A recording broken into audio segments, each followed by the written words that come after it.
nígbà yí ànábì sallallahu alaihi wasallam àìmọye àwọn tí wọ́n súnmọ́ ànábì jù kan mí lọ wọn ò gba mùsùlùmí, ànábì ò sì fọ́ọ̀sì wọn. ẹgbẹ́ bàbá ànábì Abu Talib bó ṣe wàhálà lérí ànábì tó, ànábì ò fọ́ọ̀sì rẹ̀ láti lè di mùsùlùmí. ọ̀nà nira àti wàhálà tẹ́ ń dálẹ̀ nínú ìsìlámù náà ni táwọn èèyàn fi ń kó nínú ìsìlámù. látara ọ̀rọ̀ tí àfáwọn àlẹ́ àgàn sọ, àwọn ọ̀rọ̀ yìí tí yóò máa yé wípé sínú yín ò dùn pẹ̀lú mufti ni, sóore tọ́lọ́hún ṣe fẹ́yìn ṣé kò tó yín ni. ẹ kó dókítọ̀, ẹ gba pòfẹ́sọ̀, kí lẹ tún fẹ́ dà láyé. níjọ́ tẹ̀yìn ń kọ́lé kéwú tẹ̀ ń kọ́lé ìwé, nígbà tí ara ní gbogbo ayé níjọ́ náà lọ́hùn tọ́lọ́hún sì ṣèdẹ̀kùn fún yín, kò sẹ́ni tó gbéná wò di yín tí ń tó àṣírí yín pé ọ̀nà báyìí lẹ gbà kówó jọ. gbogbo àwọn owó ọmọ òkú ọ̀hún jọ́ kínní àná, ọlọ́run ló mọ bí ṣe ń fi dájọ́ àfẹ́yín pẹ́ràn. ẹ ti ń bá bọ̀ nínú ayé kó tó di pé ọlọ́run já yín síbi tó já yín sí lónìí, kó tó di pé ẹ̀rọ àwọn àánú mi gbà báwọn àánú tiyín bá wá yàtọ̀ sọ́nà táwọn kan, ẹ má fi àánú tiyín yẹn ẹ má fi pa àwọn kan lẹ́kún. torí fọ́túwà tẹ́ ń ṣe wáàsí tẹ́ ń ṣe ẹ̀ ń ṣe látara hatred, personal hatred yín ni. ẹ wo bẹ́ẹ̀ ṣe ń pe mufti bẹ́ẹ̀ bá tẹ̀jọ́ jẹ́gbẹ́ nínú ayé. ẹ má gbàgbé olóyè bàbá wa ọba Ìlọrin ni, bàbá tó bí yín lọ́mọ olóyè bàbá wa ọba Ìlọrin ni. tí wọ́n bá ti wà níwájú ọba olóyè kan náà ni wọ́n. أعوذ بالله من الشيطان الرجيم بسم الله الرحمن الرحيم رب اشرح لي صدري ويسر لي أمري وأحلل عقدة من لساني يفقهوا قولي واجعل وزيرا من آل هارون أخي اشدد به أزري واشرك به في أمري كي نسبحك كثيرا ونذكرك كثيرا إنك كنت بنا بصيرا قال قد أوتيت سؤلك يا موسى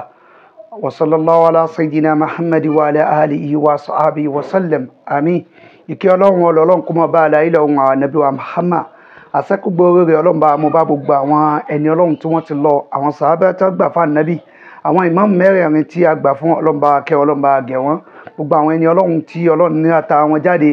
àwọn bàbá wa láti ìlú Ìlọrin àti gbogbo àwọn àgbàlagbà káàkiri àgbáláyé ọlọ́run bá gẹ̀ wọ́n, ọlọ́run bá gẹ̀ wọ́n ọlá ànábì wájú ọlọ́run. èyí tí a mú wá fún aláàárọ̀ yìí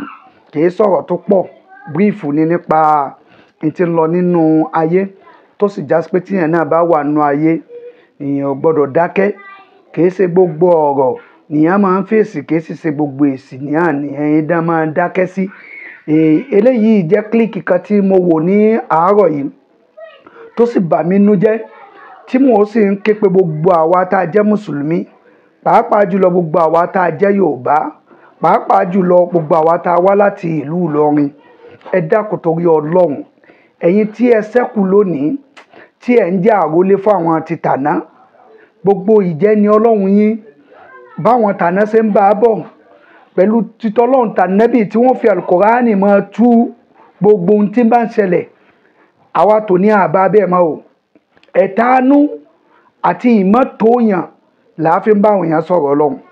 ẹ má gbàgbé pé orí TikTok ayélujára wọn káàkiri gbogbo tí ń jẹ́ mídíà yìí,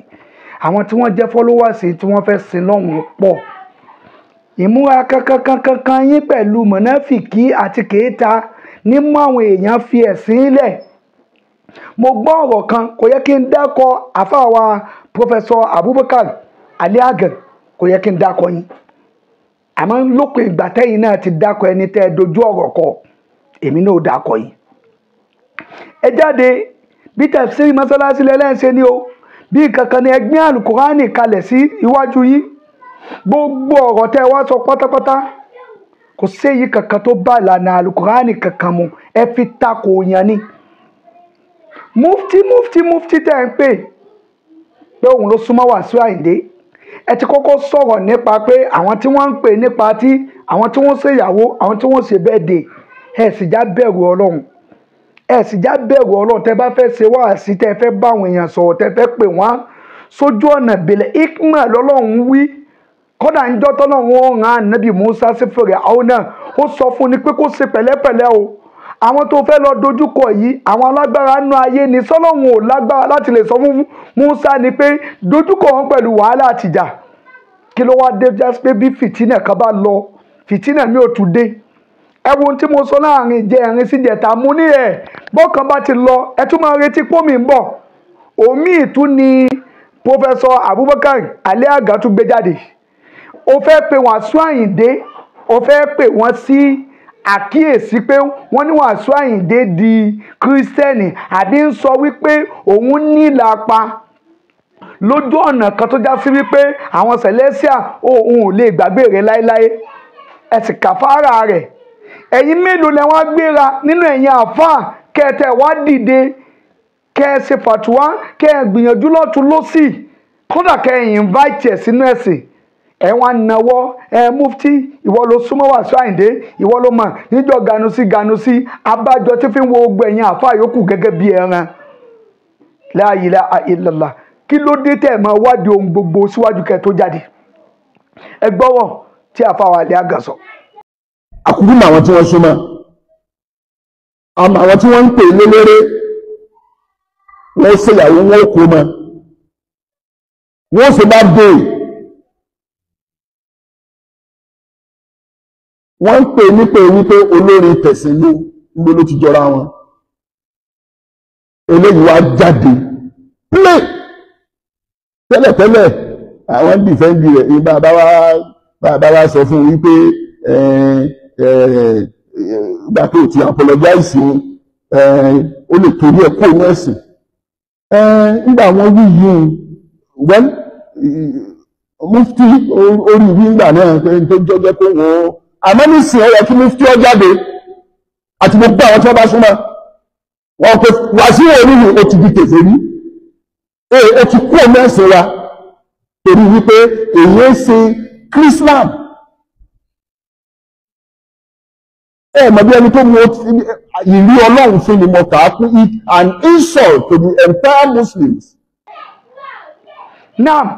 látara ọ̀rọ̀ tí àfáà Ali Aga sọ àwọn ọ̀rọ̀ yìí tí jó máa yé wípé sẹ́nu yín ò dùn pẹ̀lú mufti ni sóore tọ́lọ́run ṣe fẹ́yìn sí kò tó yín ni ẹ̀jẹ̀ ẹ̀kọ́ dókítọ̀ ẹgbà pòfẹ́sọ̀ kí lẹ tún fẹ́ dà láyé níjọ́ tẹ̀yìn ń kọ́lé kéwú tẹ̀ ń kọ́lé ìwé nígbà tí ara ní gbogbo ayé níjọ́ náà lọ́hùn tọ́lọ́run sì ṣèdẹ̀kùn fún yín kò sẹ́ni tó gbéná wò di yín tí ń tó àṣírí yín pé ọ̀nà báyìí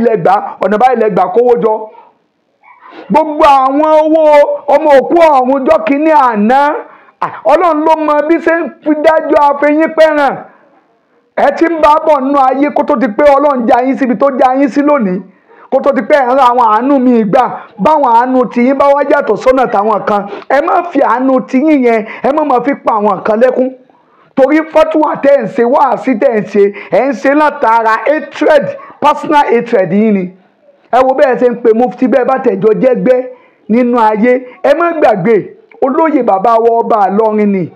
bàbá tó bí yín lọ́mọ olóyè bàbá wa ọba Ìlọrin ni tí wọ́n bá ti wà níwájú ọba olóyè kan náà ni wọ́n. Fẹ́kí Màlàmí ni bàbá tó bí yín jẹ́ respect wọn ń bẹ ní gbogbo ayé tẹ́nì kò tẹ̀ wọ́n lójúmọ́lẹ̀. Mufti Diyar ni Maulana Sheikh Suleiman jẹ́ bẹ́ẹ̀ bá wọn pe mufti ẹ̀ máa wá pè gẹ́gẹ́ bíi bẹ́ẹ̀ pé àbẹ́yìn lẹ kọ́ńkéwú ẹ̀ sàpọ́nlé rẹ̀ níjọ́ tí mufti wá ṣe wá sí lẹ́yìn níbi àtẹnujẹ ẹni tẹ́ ẹ pé wọ́n à sí ẹ fún 50,000 owó kònà ẹ tún wá gbà ó tún wá bù yín $200 níbi àtẹnujẹ pé Ọlọ́run ò jẹ́ Ọlọ́run ò tó kẹ́yìn kò gẹ̀yìn ẹni náà lẹ tí wọ́n ń sọ̀rọ̀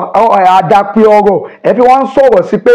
kó bá Wasiu Ayinde sọ̀rọ̀ kó ṣe kínní nígbà yí ànábì sallallahu alaihi wasallam àìmọye àwọn tí wọ́n súnmọ́ ànábì jù kan mí lọ wọn ò gba mùsùlùmí ànábì ò sì fọ́ọ̀sì wọn. Ẹwọ ẹgbẹ́ bàbá ànábì Abu Talib bó ṣe ṣe wàhálà lérí ànábì tó ànábì ò fọ́ọ̀sì rẹ̀ láti lè di mùsùlùmí. Ọ̀nà nira àti wàhálà tẹ́ ń dálẹ̀ nínú ìsìlámù náà ni táwọn èèyàn fi ń kó nínú ìsìlámù. Ẹ wá wo ohun tí Lizzy Anjorin náà sọ. Lizzy Anjorin náà tún sọ̀rọ̀ lérí ọ̀rọ̀ wípé ìnira tẹ́ ń kó báwọn èèyàn nínú ìsìlámù tí ìsìlámù fi wà àwọn èèyàn ṣe ni ẹgbọ́n tóun náà tún sọ. Tó bá bi mí pé kí ni greatest regret mo ní torí mo gba òye lọ́dọ̀ yín ni torí pé ní 2019 kò sẹ́ni tó dìde ogun sí mi 2017 kò sẹ́ni tó dìde ogun sí mi pé kọ́kọ́ máa bẹ̀rẹ̀ ogun gbàràgbàràgbàrà nígbà tí Alhaji Al-Fulani fún mi ní oyè ní 2019 ìṣẹ̀lẹ̀ jáde ṣẹ́ni tó yẹ kán fún lóyè rèé ẹni tó yẹ kán fún lóyè rèé ẹ lọ bẹ̀rẹ̀ sí ní gbé àwọn pictures tí mo fi ṣe movie tá fi ń ṣe movie set ẹ lọ ń gbé síta lára Islam yín náà nìyẹn lára Islam tẹ́ ń ṣe nìyẹn inú Islam tẹ́yìn ń ṣe yàtọ̀ sí Islam tẹ́mi ṣe torí Islam tèmi ó yàtọ̀ sí Islam tẹ́yìn ń ṣe Islam tèmi mọ̀ tí mo lọ fọwọ́ ara mi gbà ní Saudi ó yàtọ̀ because ngbà tí mo fẹ́ ṣe visa tí mo lọ Mẹ́kà àwọn Saudians wọ́n rí Elizabeth Anjorin wọ́n sọ pé Christian ní irọ́ o gbọ́dọ̀ change orúkọ ẹ sí Aisha o gbọ́dọ̀ change because kò sí Aisha nínú pálí mi nígbà yẹn kò sí Aisha nínú pálí mi nígbà yẹn àwọn tó fún mi ní visa pé kí n wá sin Ọlọ́run lẹ́ẹ̀méje wọn bà mí lórúkọ jẹ́ wọn ṣèkà fún mi instead tó bá rí orúkọ mi báyìí wọ́n tún yà mí sọ́tọ̀ wọ́n pọ́n mi lé wọ́n ṣe dá wọ́n ṣàfẹ́ kẹ́sìn yẹn wùn mí ṣe tí mo fi lọ ẹ̀kíní tí mo fi lọ ẹ̀kejì tí mo fi lọ títí torí ẹ̀méje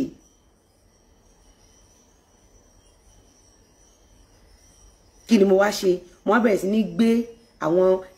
bọ́n ṣe múra mo gbé wọ Nàìjíríà àwọn àbáyà wọn lọ́lọ́kan òjọ̀kan mo gbé wọ Nàìjíríà mo bẹ̀rẹ̀ sí ní lọ ránṣọ lọ́dọ̀ wọn mo gbé wọ Nàìjíríà mùsùlùmí mélòó ló jáde lóní ẹ fi tàlájà Lizzy ṣàríkọ́pọ́n kò sí kankan nínú yín kò sí kankan nínú yín instead pẹ̀lú bẹ́ẹ̀ ṣe borí yẹn a máa ń rí yín ní comment section now 2019 Alhaji Alufulani Sheikh Alufulani ó láwọn fi mí joyè